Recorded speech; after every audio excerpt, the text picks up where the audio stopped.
J'ai commencé à jouer du violon très tôt et j'ai toujours beaucoup lu. Je me suis dit qu'il était temps d'essayer ce champ de la création littéraire.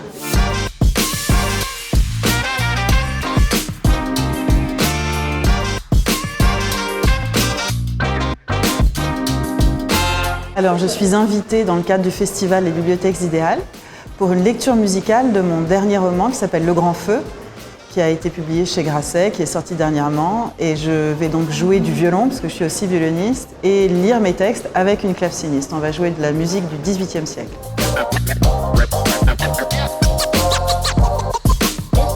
C'est très différent parce que le violon, évidemment, c'est le corps musicien, donc c'est très momentané. Je travaille mon violon un temps donné, et une fois que j'ai rangé mon violon, je n'y pense plus.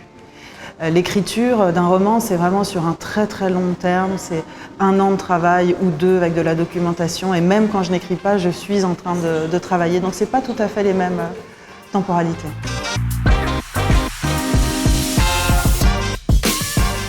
Oui, je pense que c'est un dialogue intérieur qui est lié d'abord à une quête de beauté. Je pense que l'art, c'est vraiment une transfiguration du monde qui est très importante et nécessaire à l'humain. Et puis après, il y a les notions de rythme, de silence, d'harmonie, de fluidité qui sont communes aux deux pratiques.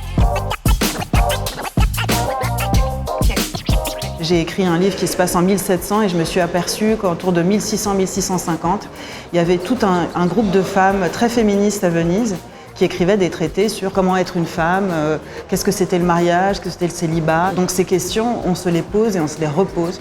Et je trouve que c'est très intéressant au regard de l'histoire de savoir d'où on vient pour peut-être pouvoir mieux appréhender les combats d'aujourd'hui.